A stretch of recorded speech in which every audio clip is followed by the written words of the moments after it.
اللهم صل على محمد وآل محمد۔ علماء نے اس کو بھی زبان کی آفت میں سے قرار دیا ہے، وہ ہے مزاحیہ گفتگو اور استحسان۔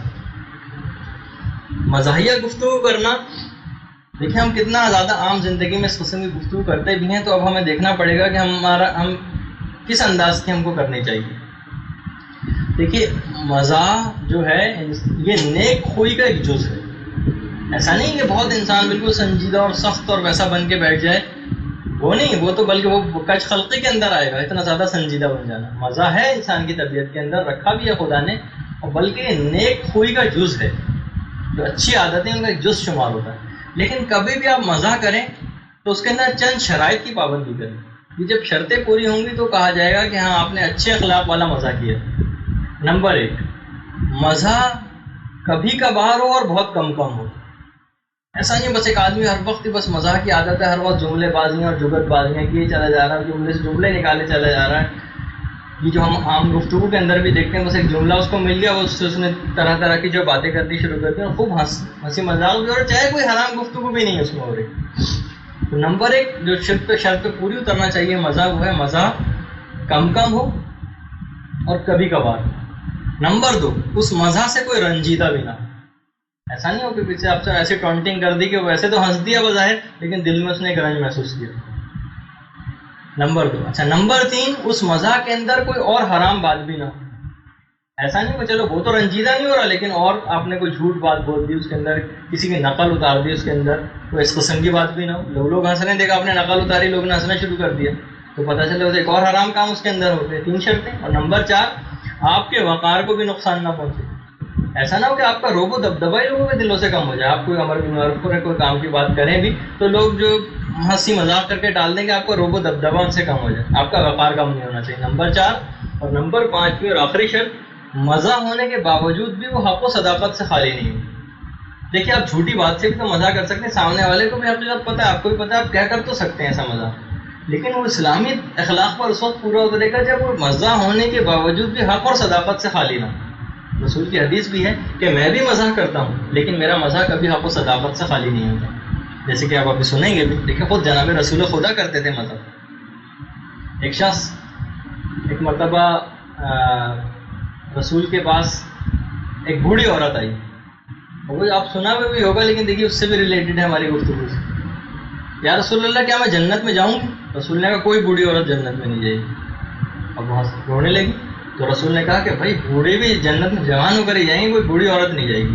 تو دیکھیے اخلاص رسول کی بات میں حق اور صداقت والی بات ہے، بات رسول نے بالکل صحیح، کوئی جھوٹی بات اور اس قسم کی کچھ نہیں کہی انہوں نے۔ یا ایک عورت رسول کے پاس آئی، کہنے لگی یا رسول اللہ مجھے اونٹ چاہیے۔ تو رسول نے کہا میں اونٹ تو نہیں، البتہ تجھ کو اونٹ کا بچہ دے سکتا ہوں۔ تو اس نے کہا نہیں یا رسول اللہ مجھے تو اونٹ ہی چاہیے تھا۔ رسول نے کہا بھائی جو اونٹ میں دوں گا وہ کسی نہ کسی اونٹ کا بچہ ہی۔ تو دیکھیے یہ بھی ایک مزہ ہے رسول کی زندگی کے، بٹ ٹوٹل اگر ہم واقعات نکالیں، علماء نے پورے رسول کی زندگی کے ایک سمجھے کہ وہ تاریخ اور تفسیر کے اندر موجود ہے، رسول کی زندگی کے ایک رخ، لیکن کیا مشکل سے 7 یا 8 واقعات مزاح کے ملتے ہیں رسول کے، وہ پورے 7-8 واقعات میں آج بیان کرتے ہیں، اس کے علاوہ ایک واقعہ اپنی رسول کی زندگی سے مزاح کا نکال کے نہیں بتا سکتے۔ اور وہ کیوں نہیں ہے رسول کی زندگی میں اتنا مزہ، وہ بھی آخر میں آئے گا۔ تو یہ تو ایک تو واقعہ یہ ہو گیا۔ یا ایک شخص رسول کے پاس آیا، رسول نے اس کی آنکھوں کو بہت غور سے دیکھا اور کہنے لگا اے شخص تیری آنکھوں میں تو سفیدی۔ اچھا وہ آدمی بڑا حیران ہوا، سفیدی یعنی وہ موتیاں میری آنکھوں میں گویا اتر آئے۔ رسول نے کہا بھائی ہر شخص کی آنکھوں میں سفیدی ہوتی، سائڈ میں سفید، بیچ میں مثلا کالے رنگ کی چیز ہوتی۔ تو وہ دیکھیے یہ بھی حق و صداقت والی اس کے اندر بات تھی۔ خود رسول کے ایک صحابی بھی تھے، یعنی رب رسول کی ہمیں تبسم اور رسول کے چہرے کے اوپر ہمیں جو مزاح اور ہنسی دکھائی دی ہے وہ انہی چند ایک واقعات کے اندر۔ ضحاک نام کا رسول کا ایک صحابی، بہت ہی بدصورت اور بد شکل تھے ضحاک نام کا ایک صحابی، لیکن ان کی 2 بیویاں تھیں، دونوں بہت خوبصورت تھیں۔ ایک مرتبہ رسول خدا کے پاس آئے، یا رسول اللہ میری 2 بیویاں دونوں خوبصورت ہیں، میں چاہتا ہوں ایک کو طلاق دے دوں تاکہ آپ اس سے شادی کر سکیں۔ اچھا حجرے کے پیچھے جو پردہ تھا اس کے پیچھے حضرت عائشہ بیٹھی ہوئی تھی۔ اچھا ان کے سامنے اس قسم کی بات کی اس نے، تو پیچھے پردے کے پیچھے سے کہنے لگے ضحاک کیا وہ تجھ سے زیادہ خوبصورت ہے؟ اچھا خود بہت بدصورت ہے بادشاہ کہتے ہیں. ضحاک نے ایک جملہ کہا نہیں میں ان سے زیادہ خوبصورت ہوں. تو اس وہ موقع ایک لوگ علماء بیان کرتے ہیں واحد موقع ایک ان موقعوں کے اندر سے کہ رسول جس موقع پہ ہنسے ہیں باقاعدہ, یعنی جب خود بدصورت و بادشاہ کا کہتا ہے اور اس نے کہا کہ نہیں میں ان سے بھی زیادہ خوبصورت میں ہوں, یعنی تو رسول کو ایک مزہ کی سی اس کے اندر بات محسوس اور ہنس دی. یا رسول کے ایک اور صحابی تھے صہیب ایک دفعہ ان کے داڑھ میں شدید درد تھا, رسول سے آ کے انہوں نے کہا بھی تھا درد ہے. رسول نے ان کو دیکھا کہ صہیب جو خورما کھا رہے ہیں. اچھا رسول نے کہا اے صہیب تمہاری تو داڑھ کے اندر درد تھا, تم کس طرح خورما کھا رہے ہو؟ کہنے لگے یا رسول اللہ میں دوسری طرف کی داڑھ سے کھا رہا ہوں جس میں درد نہیں. اس پہ بھی رسول کے ایک اور موقع اس پہ رسول ہنسے. یا رسول ایک اور موقع پہ ہنسے ہیں کہ ایک رسول کے ایک اور صحابی تھے اس کا نام تھا خیوات. تو ایک دفعہ خیوات کو رسول نے دیکھا کہ وہ عورتوں کے جھرمٹ میں بیٹھے ہوئے ہیں, کھڑے ہوئے ہیں.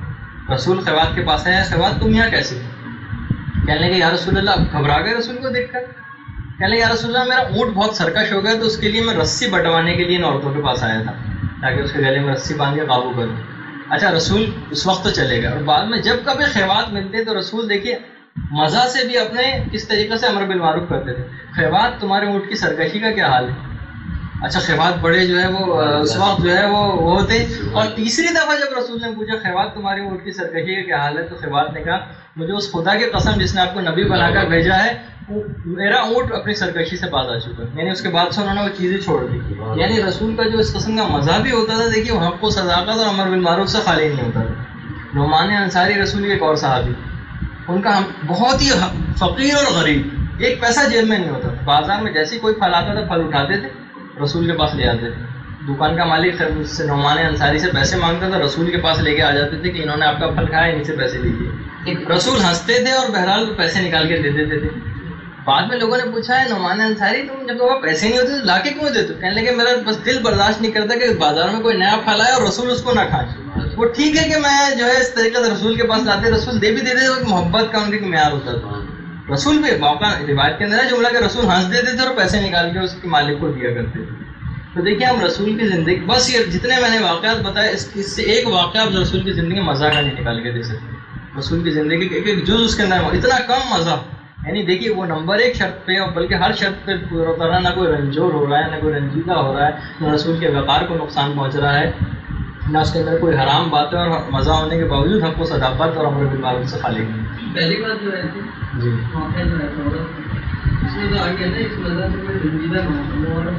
نہیں, وہ دیکھیے جو رسول کے اس سے بھی مقصد ایک ہو سکتا ہے, وہ بات بھی بتانا مقصد ہو کہ وہ واحد موقع ملتا ہے کہ جب رسول نے وہ بات بتائی تھی کہ جنت میں سب لوگ جوان ہو کر جائیں گے. اس بالکل ابتدائی زمانے کا واقعہ کہ لوگوں کو پتہ بھی نہیں تھا کہ کس طریقے سے جنت میں جانے کی چیز, یعنی کس طرح کے ہم پہنچیں گے. تو رسول نے حق بات بھی کہہ دی اس سے, اور پھر بات کا جملے کو عورت ہنستی اور خوش ہو گئی اس انداز سے. وہ رنجیدہ اس بات پہ نہیں ہوئی تھی, یعنی دنیاوی کسی بات, آخرت کے لیے رنجیدہ ہوئی تھی. تو اس میں تو اگر آپ آخرت کے لیے کسی کے دل میں رنج پیدا کر دیں تو کوئی ایسی بات بھی نہیں ہے اس کے اندر. تو یہ دیکھیں اب خود جناب یہ تو رسول خدا کی مثال, اور خود آپ دیکھیں شب عاشور بھی جب مقام دیکھ لیا تھا جب اصحاب نے اپنا جنت کے اندر, تو اس وقت روایت کا جملہ کہ شب عاشور امام کے اصحاب مزہ کر رہے تھے. تو ایک صحابی نے جب امام کے دوسرے سے کہا کہ بھائی کوئی مزہ کا ٹائم, تو انہوں نے کہا یہی تو مزہ کا ٹائم ہے. یعنی جب انسان اپنا آخرت انجام سب کچھ اس کے سامنے آ گیا, وہ خوش ہو رہا ہے, تو فخر و انبساط و مزہ کا وقت ہی یہی ہے سر. تو خود آپ دیکھیے کہ خود مولا کائنات کی زندگی میں رسولوں, دیکھیے ہمارا ایک نظریہ اور عقیدہ رجت کا نظریہ کہ ہمارے قیامت یہ جب امام ظہور کر لیں گے تو اس کے بعد زمانہ رجت شروع ہو, یعنی 12ویں امام کی شہادت کے بعد, 12ویں امام بھی شہید ہوں, 12ویں امام کی شہادت کے بعد تمام ائمہ دنیا میں دوبارہ آئیں گے اور اپنی اپنی حکومتیں قائم کریں گے. پھر جب سب کی حکومتیں قائم ہو جائیں گی پھر اس کے بعد کہیں جا کر قیامت وغیرہ آئیں گی. تو رجت کے نظریے کو جو سنی حضرات ہیں وہ بہت ہی شیعوں کے لیے مذاقہ اڑاتے تھے اس نظریے کا. یا خود ایک ہمارے ایک عالم گزرے ہیں, دیکھیے بہت باقاعدہ ایک سلسلہ چلا تھا جھوٹے دعوی مہدویت کرنے والوں کا. ایک دفعہ ایک شخص تھا شلمغانی نام کا, اس نے جو ہے دعوی امامت کیا کہ میں 12واں امام ہوں, نام مہدی میں ہوں, اور اس نے تمام شیعوں کو خطوط لکھنے شروع کر دیے کہ آؤ میرے پاس آؤ, میں تم کو اپنے معجزات دکھاؤں گا. اچھا شلمغانی اس شخص کا نام تھا. ہمارے ایک عالم کے پاس اس کا خط گیا, نام میرے دماغ سے نکل گیا ہے. ان عالم نے صرف ایک خط کے اندر ایک جملہ لکھ کر بھیج دیا, شلمغانی مجھے کسی اور معجزے کی ضرورت نہیں, میرے سر پہ بال نہیں گن جاؤں, تم بس اپنے معجزے سے میرے سر پہ بال اگر اگا دو تو میں تم کو امام ماننے کو تیار ہو جاؤں گا. شلمغانی نے اس کے بعد ایسی چپ سادھی, کبھی ان سے خطوں کی دعوت نہیں کی. دیکھیے یہ بھی انہوں نے گویا ایک لحاظ سے مزہ کیا, لیکن جو ہے وہ اس طریقے سے انہوں نے ہجو کر دی اس کی, یعنی اپنے مزہ سے بھی دیکھیے انہوں نے کس قسم کا کام لیا. جیسے کہ ہمارے ایک اور عالم تھے, بادشاہ کے دربار میں تھے, تو بادشاہ کے دربار میں جو وزیر تھا کہنے لگا جو آپ کا مذہب ہے نا شیعہ مذہب, اس کے میں نے حروف اور اعداد نکالے, اس اعداد کو جب میں نے الفاظ کے جو روپ دیا تو یہ بنا مذہب ناحق, مذہب ناحق. تو ان عالم نے دیکھیے کتنا ایسا موقع تھا, اس نے کہا میں نے اعداد باقاعدہ آپ کے نکالے آپ کے مذہب کے, اس سے جو اعداد سے جو جملہ بن رہا ہے وہ ہے مذہب ناحق. انہوں نے کہا دیکھیے اب ہمارے عالم کی باری ہے بھائی, کہنے لگے دیکھیے ہم جو ہے فارسی النسل نہیں, اصل میں ہم عربی النسل, تو ہمیشہ یہ مذہب کے ساتھ جو ابھی نا کا لفظ آئے نا جو ہے اس کے ساتھ مضاف ہو جاتا ہے, یعنی یہ بن جائے گا مذہب و نہ حق, یہی مذہب حق ہے. تو ہم کیونکہ فارسی اصل نہیں ہے بلکہ ہم عربی الاصل ہیں, تو اس لحاظ سے یہ نا جو ہے اس کے ساتھ مضاف بن جائے گا. کبھی نا الگ سے نہیں عربی میں دیکھا ہوگا آپ نے, نا الگ سے نہیں لکھا ہوا تھا, تو مذہب و نہ ہو جائے گا اور حق الگ ہو جائے گا, یہی مذہب حق ہے. تو دیکھیے یہ بھی انہوں نے مزہ کیا ایک لحاظ سے. میر باقر داماد اور شیخ بھائی ہمارے دونوں کتنے جلیل القدر عالموں میں سے گزرے. بادشاہ وقت نے اس زمانے میں جو تھا, اس زمانے میں کچھ محب اہل بیت بادشاہ بھی ہوا کرتے تھے, وہ ایک دفعہ دونوں کے ساتھ گھوڑے پہ چلا سیر کے لیے. میر باقر داماد بھی تھے, شیخ بھائی بھی تھے. میر باقر داماد انتہائی دبلے پتلے آدمی تھے اور شیخ بھائی بہت موٹے تھے. شیخ بھائی پیچھے رہ گئے, میر باقر داماد آگے نکل گئے. اب جو ہے وہ شخص بادشاہ جو تھا شیخ بھائی کے پاس آیا, کہنے لگا دیکھیے میر باقر داماد کو, ان کو اتنا زیادہ اپنے اوپر گویا غرور ہے کہ آپ کو بھی پیچھے چھوڑ کے چلے گئے اور آگے بڑھتے چلے گئے. اب شیخ بھائی دیکھیے کیسا موقع اس نے ایک لحاظ سے مزہ ان سے اگر کیا کہ دیکھیے تو انہوں نے آپ کی کوئی پرواہ ہی نہیں کی. تو شیخ بھائی نے کہا اصل میں گھوڑا گویا آج فخر و انبساط سے قابو میں نہیں رہا ہے ان کے, کہ میرے اوپر میر باقر داماد جیسی شخصیت بیٹھی ہوئی. یعنی دیکھیے ان کو اس لحاظ سے جواب دیا. اب جو بادشاہ گھوڑا دوڑا تھا وہ میر باقر داماد کے پاس چلے گیا, کہنے لگا دیکھیے شیخ بھائی اتنے موٹے ہیں کہ ان کے گھوڑے سے چلا بھی نہیں جا رہا ہے. اچھا اب دیکھیے کوئی مزہ ہم ہوتے تو کوئی اور مزہ کی بھی بات کہتے اس قسم کی. اب میر باقر داماد نے کہا نہیں, اصل بات ہے شیخ بھائی کے علم و فضل کا بوجھ اتنا زیادہ ہے کہ گھوڑے سے اٹھ نہیں رہا ہے, اس وجہ سے گھوڑا سلو ہو گیا. تو اب دیکھیے گویا یہ ہمارے علماء کی مثالیں ہیں کتنی کہ وہ اپنے مزہ سے بھی اگر کبھی مزہ بھی کرتے تھے تو اس قسم کا مزہ وہ ہوتا تھا. اس طرح نہیں کہ ہمارے اس طریقے سے پانچ قسم کے مذاق اور اس قسم کے مذاق جو ہم عام طور پر اپنی زندگی کے اندر کرتے ہیں, جن کا نہ کوئی فائدہ ہوتا ہے نہ کسی کو اس سے امر بالمعروف ہوتا ہے, نہ اس میں حق و صداقت کی بات ہوتی ہے, بلکہ رنجیدگی اور حرام باتیں زیادہ ہوتی ہیں. یا آپ عام علماء کی جو ہے وہ ایک عالم نے باقاعدہ جملہ پڑھا, ایک عالم نے کسی شخص سے پوچھا تو بتاؤ اگر جنت میں جا کے کوئی شخص رنجیدہ ہو تو کتنی حیران کن بات ہے. ہاں جنت میں جا کے کوئی رنجیدہ ہو, اس سے زیادہ حیران کن تو کوئی بات ہی نہیں ہوگی. کہنے کہ اس سے زیادہ حیران کن بات ہے کہ انسان اس دنیا کے اندر ہنسے بیٹھے. یعنی جتنا تم حیران ہو رہے ہو نا, یعنی تمہارے پیچھے سب تک موت طاق میں لگی ہوئی ہے, تمہارا شیطان تمہارا راہزن بنا بیٹھا ہے, تمہارے پاس وقت نہیں ہے, تمہیں اتنے کٹھن مراحل کے ساتھ گزرنا اور تمہارے ہونٹوں پہ ہنسی آ رہی, یہ اس سے زیادہ حیران کن بات ہے کہ جنت میں جا کے کوئی شخص رنجیدہ ہو جائے. یہاں تک بلکہ باقاعدہ دیکھیے جو لوگوں کا علماء کا بھی مزہ کیا. ایک عالم نے اپنے کچھ اور علماء دوستوں کو بھی اپنے گھر بلایا اور ایک سے پوچھا کہ جو ابھی عالم آئے ہیں ان کے متعلق آپ کی کیا رائے. کہنے لگا یہ کہ عالم کیا ہے, میرے گدھے ہیں. دیکھیے بہت سے اس قسم کے جیلس بھی ہوتے ہیں آپس میں, حسد تو علماء کے درمیان مشہور. دوسرا عالم آیا کہ آپ کی ان کے متعلق کیا رائے, جو پہلے والے نے جو رائے دی تھی. انہوں نے کہا کہ اس نام کے عالم ہیں, اصل میں تو بس گدھے ہی ہیں, بالکل کوئی جس طرح گدھے کے اوپر کتابیں لاتی ہیں. اب جب کھانا لگا تو انہوں نے کھانے کے اوپر لا کے گھاس رکھ دی کہ آپ دونوں نے اپنے آپ کو گدھا قرار دیا تھا, اس سے بہتر جو ہے گدھے کے لیے گھاس سے بہتر کوئی روزہ نہیں ہو سکتا. یعنی مزہ بھی کیا تو اس حوالے سے کہ وہ لوگ باقاعدہ اس پہ شرمندہ اور باقاعدہ انہوں نے کہا کہ ہاں ہمیں اس قسم کی آپس میں کوئی بات نہیں کرنی چاہیے. دیکھیے وہی مزہ کے اندر ہمیشہ امر بالمعروف کا پہلو. ہم جو عام طور پر اپنی زندگی میں گفتگو کرتے ہیں, جس طرح ٹانٹنگ کرتے ہیں, مشہور ہے کہ جس طرح یہ جوش ملی آبادی تھے. مثال کے طور پر بات بیان کرتا ہوں, اپنے ایک بہت ہی بے تکلف دوست جو کہ پٹھان تھے, ان سے کہنے لگے پشتو جو ہے وہ جہنمیوں کی زبان ہے. اچھا دیکھیے اب یہ کیا ہے, دیکھیے براہ راست ٹانٹنگ ہے اس کے اوپر. تو وہ دوست بھی کیونکہ بے تکلف تھے, انہوں نے فوراً کہا پھر آپ کو سیکھ لینی چاہیے. تو اب اس قسم کی بات یعنی انہوں نے بھی ان کے اوپر براہ راست ٹونٹنگ کی انہوں نے بھی کر دی ہے. ہماری عام گفتگو کے اندر اس قسم کی ہوتی ہے. یا ایک دفعہ انجمن ترقی اردو والے شبلی ان کے پاس جوش ملی آبادی کے پاس فارم لے کر پہنچے کہ اس پہ آپ ممبر شپ اختیار کر لیجیے انجمن ترقی اردو. انہوں نے فارم دے گا, فارم انگلش میں تھا. انہوں نے کہا جس انجمن ترقی اردو کا فارم انگلش میں اس پہ کبھی دستخط نہیں کروں. تو عموماً اس قسم کی جو گفتگو ہمارے جو درمیان بھی ہوتی ہے یعنی ایک دوسرا براہ راست تنقید, براہ راست ٹونٹنگ, سب کے سامنے اس کے لیے کوئی جملہ اس طریقے سے کہہ دینا کہ وہ ہو سکتا ہے وہ بھی جواباً کچھ کہہ دے لیکن اپنے دل میں کچھ محسوس کرے وہ. یعنی کسی وجہ کہ ان کی زبان پشتو تھی, اس کا جہنمیوں کی زبان براہ راست اس قسم کے ٹونٹنگ. انہوں نے بھی کہا کہ پھر آپ کو سیکھ لینی چاہیے.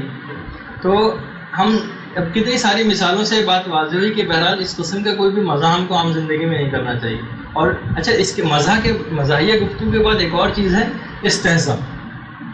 دیکھیے مزاحیہ گفتگو وہ گفتگو جس کے اندر کوئی رنجیدہ نہ ہو. اگر اس مزاح سے کوئی رنجیدہ ہو جائے تو اس کو استہزاء کہا جاتا ہے, مذاق اڑانا. یعنی مزاحیہ گفتگو الگ ہے, جب اس میں رنجیدگی کا پہلو ہو جائے تو وہ استہزاء میں بدل جاتی ہے. باقاعدہ روایت ملتی بھی ہے کہ ایک دفعہ ایک اعرابی جو ہے رسول سے کچھ کہنے آ رہا تھا. اچھا رسول خیمے کے اندر تھے, وہ بار بار اپنے اونٹ کو بٹھانے کی کوشش کرتا تھا, اونٹ کسی صورت نہیں بیٹھ رہا تھا بلکہ اونٹ نے اچھلنا شروع کر دیا. اچھا جتنے صحابی اور کھڑے ہوتے سب ہنسنا شروع ہو گئے. ہمارے سامنے میں نہیں ہوتا, کوئی شخص پھسل کے گر جائے ایک دم ہنس پڑتے ہیں, کسی شخص کو کوئی ایک دم سے چوٹ لگ جائے ہم ایک دم ہنس پڑتے ہیں. وہ اونٹ اتنا زیادہ اچھلا کہ وہ نیچے گرا, اس کی گردن کی ہڈی ٹوٹ کے مر گیا.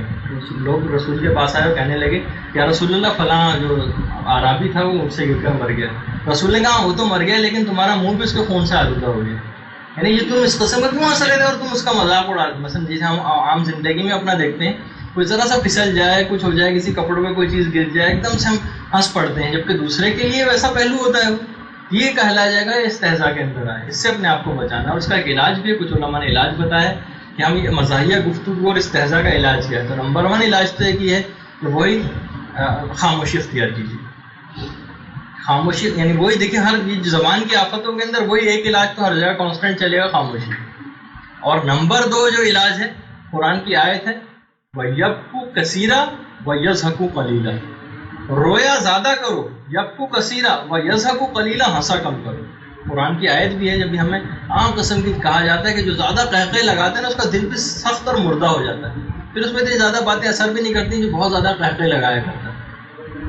تو نمبر 2 تو یہ ہو گیا کہ قرآن کی آیت بھی اس کو حکم خدا سمجھتے اس کے اوپر عمل کیجیے. خاص طور پر حضرت عمر ابن عبدالعزیز جو کہ بہرحال اموی نسل تھے لیکن محب اہل بیت بھی تھے اور کتنی زیادہ انہوں نے اصلاحات کی آ کر. وہ یہ کہا کرتے تھے, اس کا علاج انہوں نے بھی ایک بتایا. انہوں نے کہا کوشش یہ کرو کہ جب بھی اس قسم کے عام مزاح کی کہیں گفتگو ہو رہی ہو تم فوراً قرآن کے متعلق گفتگو شروع کرو. اچھا لیکن اگر تمہارے قرآن کے متعلق اتنی نالج نہیں ہے تو لوگوں کی اچھی اور بہترین باتوں کو بیان کرنا شروع کرو. کبھی آپ نے نہیں دیکھو محفلوں کے اندر بیٹھ کے جو لوگ مثلا ہم بیٹھے ہوئے کسی محفل میں, ہمارے جو دوست احباب ہیں ان کی اچھی اچھی باتوں کو نکال کے بیان کرنی شروع کرو. اگر کوئی اور مثلا ہم مذہبی بات بھی کوئی نہیں نکالنا چاہ رہے نہیں نکل پا رہی ہے, مثلا قرآن کے متعلق اتنی معلومات نہیں ہے, گیدرنگ کو جس قسم کی, تو لوگوں کی اچھی باتوں کا ذکر کرنا شروع کر دو تاکہ وہ مزاح کی گفتگو جو ہے بیچ میں نہ اتنی آنے پائے. کیونکہ جب مزاح کی گفتگو محفل میں آئے گی تو لازمی اس کے اندر غیبت بھی ہو جائے گی, نقل بھی اتاری جائے گی, استہزاء کا پہلو بھی آ جائے گا, اور کیا کیا کچھ ہوگا وہ آپ کو پتہ ہے. اور 5ویں چیز یہ بات یاد رکھیے, استہزاء کے متعلق کہا جاتا ہے اگر کوئی شخص نے اس دنیا میں کسی کا مذاق اڑایا تو آخرت میں خدا اس سے استہزاء کرے گا.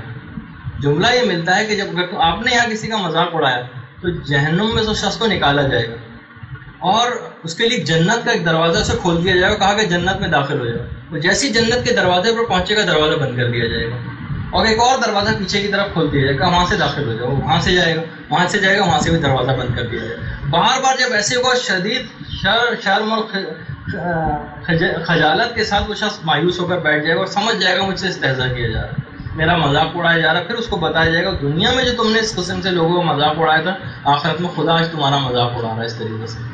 تو اس قسم کی یہ 5 طریقے ہیں تقریباً کہ ہم اس طریقے سے مزاحیہ گفتگو عام گفتگو بنتی ہے لیکن یہ کسی ایک حرام کام کا پیش خیمہ بن جاتی ہے.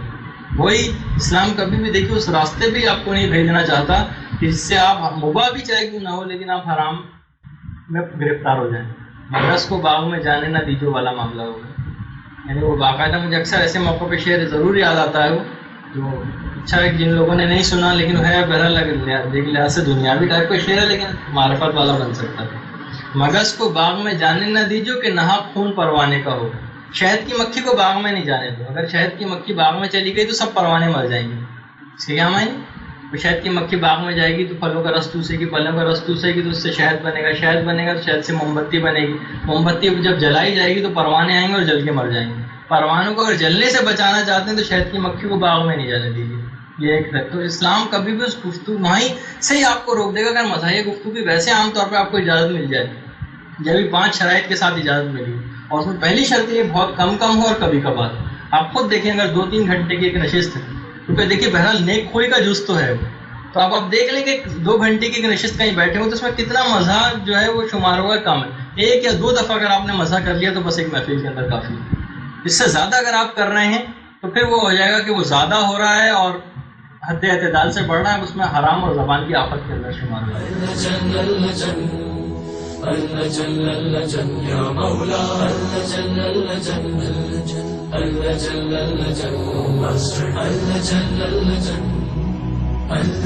يا صاحب الزمان